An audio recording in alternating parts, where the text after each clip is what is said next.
It was the beginning of World War I.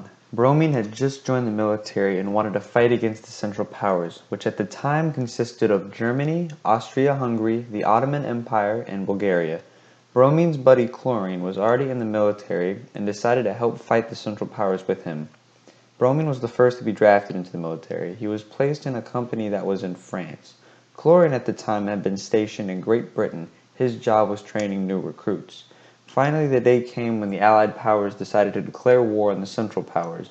Bromine was happy because he got his wish, but he didn't know of the cost it would take to enact it.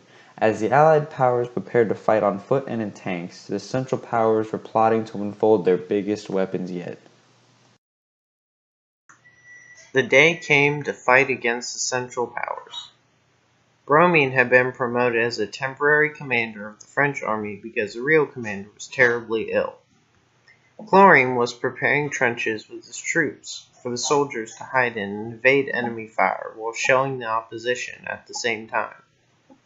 A few hours later, hundreds of soldiers were crammed into the trenches and waiting anxiously for the bombardment of weaponry to begin.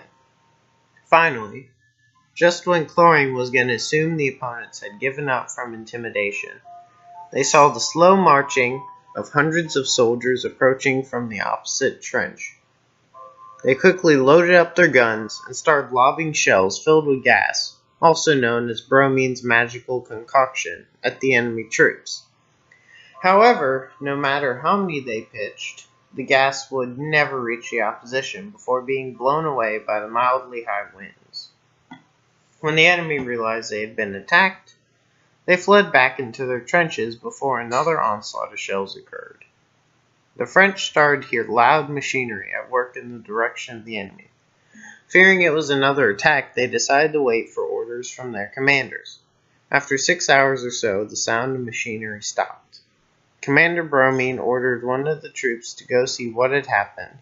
Before the troops could leave, a large explosion occurred off to the left of them.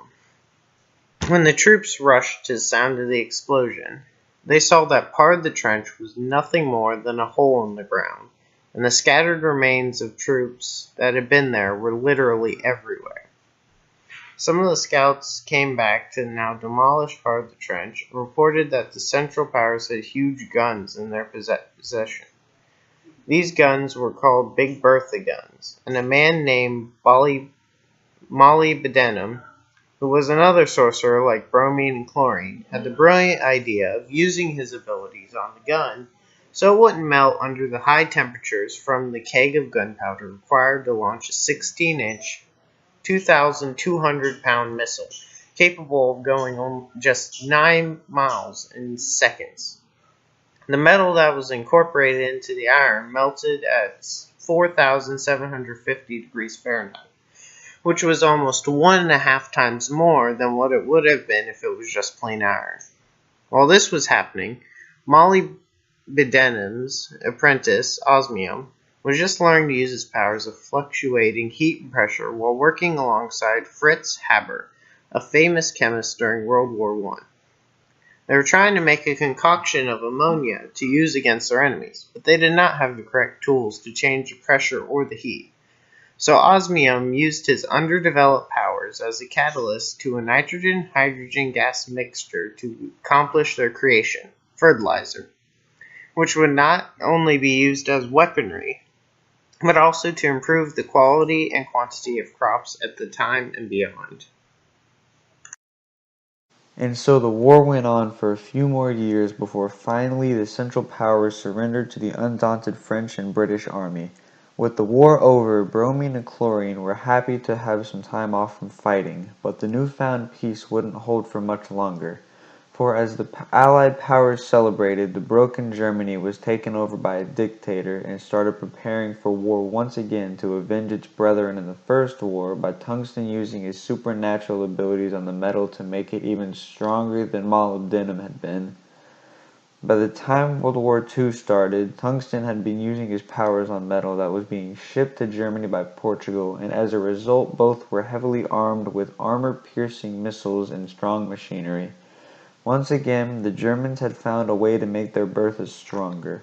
Another sorcerer like the first three, Tungsten's abilities were far more superior on metalwork than molybdenum's had been, and he created even more heat resistance.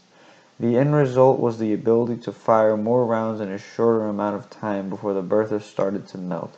Once again, the two opposing armies dug their trenches and prepared for another battle.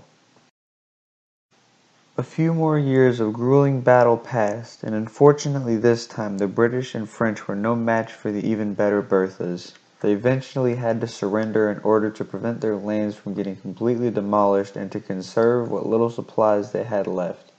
Soon after, a treaty was enacted to help keep and this time preserve the peace of the nations of Europe.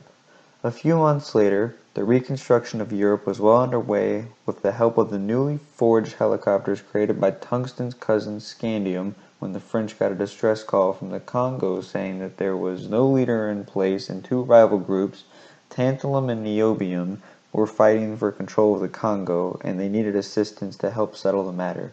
From there, the new peaceful nation started their quest to save the Congo from itself.